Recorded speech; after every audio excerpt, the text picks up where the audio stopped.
Hello everyone, today I'll show you how to duplicate an image in a PDF file using PDF-XChange Editor. Open your PDF file with PDF-XChange Editor and I will duplicate this image. Select this home option. Now select an edit option and select image. Now click on this image and select and click right button and select an arrange option.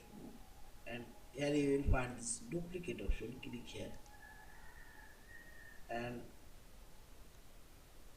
number of duplicates. I duplicate 2 of these images and select OK